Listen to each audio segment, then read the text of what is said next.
আসসালামু আলাইকুম। ষষ্ঠ শ্রেণীর গণিত ক্লাসে সবাইকে স্বাগত জানাচ্ছি। আমি বিল্লাল হোসাইন।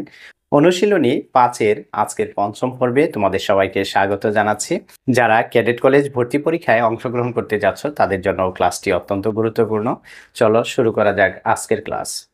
৩৪ নম্বর প্রশ্নটি হচ্ছে, একটি আয়তাকার ফুলবাগানের প্রস্থ দৈর্ঘ্য অপেক্ষা ২ মিটার বেশি। ক নম্বর প্রশ্নে বলা হয়েছে বাগানটির প্রস্থ x মিটার হলে এর পরিসীমা x এর মাধ্যমে লিখো। তাহলে আমাদের এই ক্ষেত্রে আয়তাকার ক্ষেত্রফলের পরিসীমা সম্পর্কে ধারণা থাকতে হবে, অর্থাৎ পরিসীমার সূত্রটি আমাদেরকে আগে জানতে হবে। আমরা জানি আয়তাকার ক্ষেত্রের পরিসীমা সমান 2 ইন্টু দৈর্ঘ্য যোগ প্রস্থ। তাহলে আমরা প্রশ্ন অনুযায়ী লিখব যে বাগানটির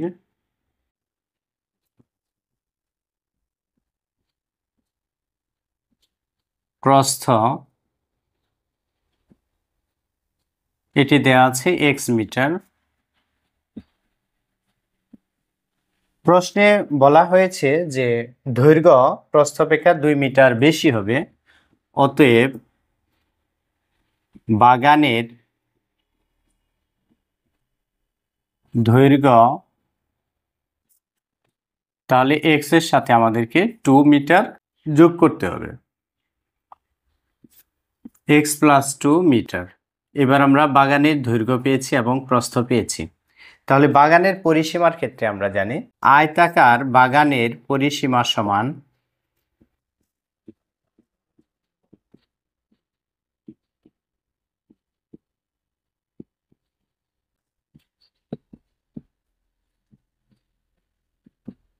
তাহলে আমরা জানি 2 ইন্টু দৈর্ঘ্য যোগ প্রস্থ,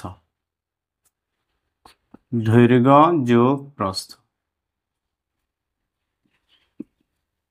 এবার আমরা মান বসিয়ে দিব। তাহলে 2 ইন্টু দৈর্ঘ্য পেয়েছি আমরা x প্লাস 2 মিটার, প্রস্থ পেয়েছি আমরা x metre, plus x metre দিয়ে দিলাম আমি,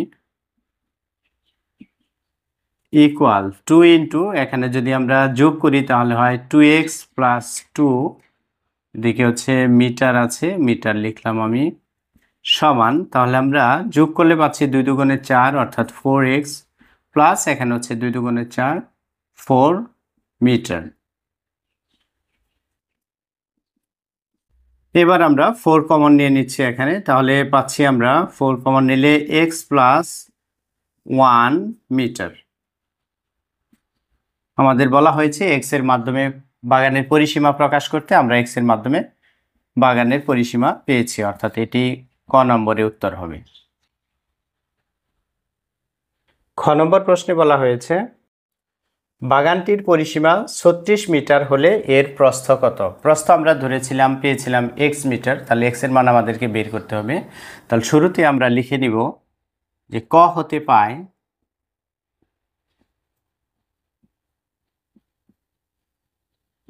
বাগানের পরিসীমা আমরা কত পেয়েছিলাম, বাগানের পরিসীমা ক নম্বরে পেয়েছিলাম আমরা 4 ইন্টু x প্লাস 1 মিটার। খ নম্বর প্রশ্নে আমাদেরকে বলা হয়েছে যে পরিসীমার পরিমাণ হচ্ছে 36 মিটার, অর্থাৎ এই 4 ইন্টু x প্লাস 1 মিটার আর 36 মিটার এটি মূলত সমান হবে। তাহলে আমরা লিখব প্রশ্ন মতে 4 ইন্টু x প্লাস 1 ইকুয়াল 36, বা আমাদের প্রয়োজন হচ্ছে প্রস্থের মান বের করা। প্রস্থ আমরা x পেয়েছি শুরুতেই, তাহলে x এর মান বের করলে আমরা প্রস্থ পেয়ে যাচ্ছি। তাহলে এই ক্ষেত্রে x প্লাস 1 এর সাথে 4 গুণ আকারে আছে, আমরা জানি এটা যদি রাইট সাইডে যায় তাহলে ভাগ হয়ে যাবে, অর্থাৎ 36 ডিভাইডেড হবে 4, বা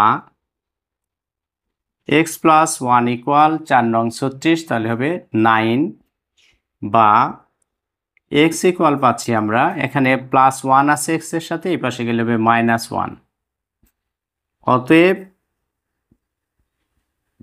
x ইকুয়াল পাচ্ছি আমরা 8। তাহলে কি লিখবো আমরা, অতএব বাগানটির প্রস্থ সমান 8 মিটার। অতএব বাগানটির প্রস্থ 8 মিটার। এটি মূলত উত্তর। তাহলে আমরা খ নম্বর উত্তরও পেয়ে গেছি।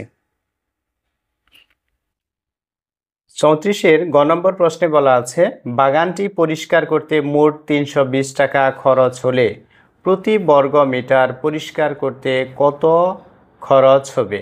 তাহলে মূলত আমাদেরকে বাগানটির ক্ষেত্রফল বের করতে হবে, যেহেতু বলা হয়েছে প্রতি বর্গ মিটারে কত খরচ হবে, অর্থাৎ টোটাল বাগানের ক্ষেত্রফল কতটুকু এটি আমাদেরকে বের করতে হবে। তাহলে আমরা এটার ক ও খ নং প্রশ্নে কি পেয়েছি এটা শুরুতেই আমাদেরকে বের করে নিতে হবে। ক ও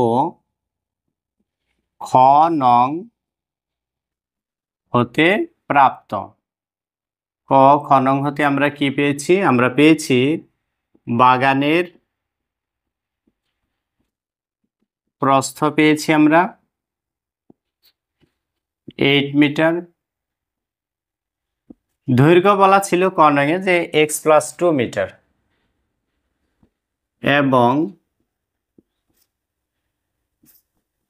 দৈর্ঘ্য পাবো আমরা কত? x+2 মিটার, x এর মান 8, 2 যোগ করে দিলে হবে 2 মিটার। তাহলে দৈর্ঘ্য পাচ্ছি আমরা 10 মিটার। আমরা জানি আয়তাকার বাগানের ক্ষেত্রফল সমান দৈর্ঘ্য গুণ প্রস্থ বর্গ একক। আমরা সূত্রটি লিখে নিচ্ছি। আমরা জানি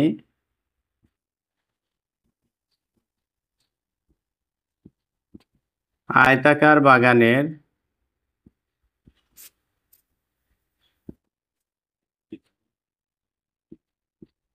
ক্ষেত্রফল সমান, তাহলে হবে দৈর্ঘ্য গুণ প্রস্থ,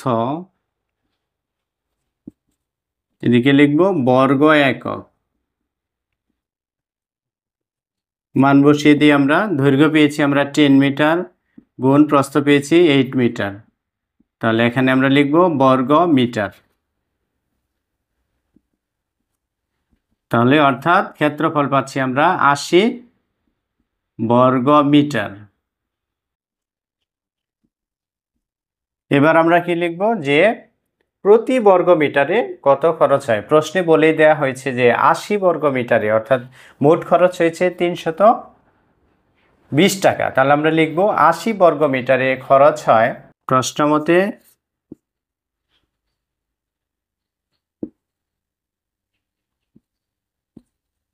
80 বর্গ মিটারে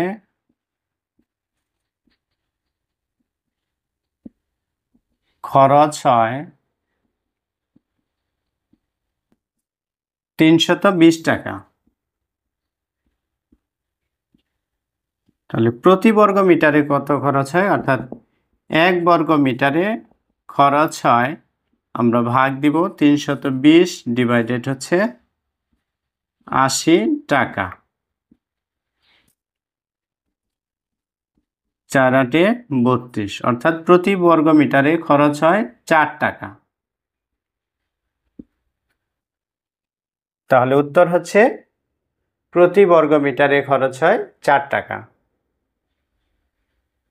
ডিয়ার ভিউয়ার্স, আশা করি ভিডিওতে একটি লাইক দিবে, সেই সাথে যদি চ্যানেলটি সাবস্ক্রাইব করে না থাকো তাহলে পরবর্তী ভিডিও পাওয়ার জন্য অবশ্যই চ্যানেলটি সাবস্ক্রাইব করে রাখবে।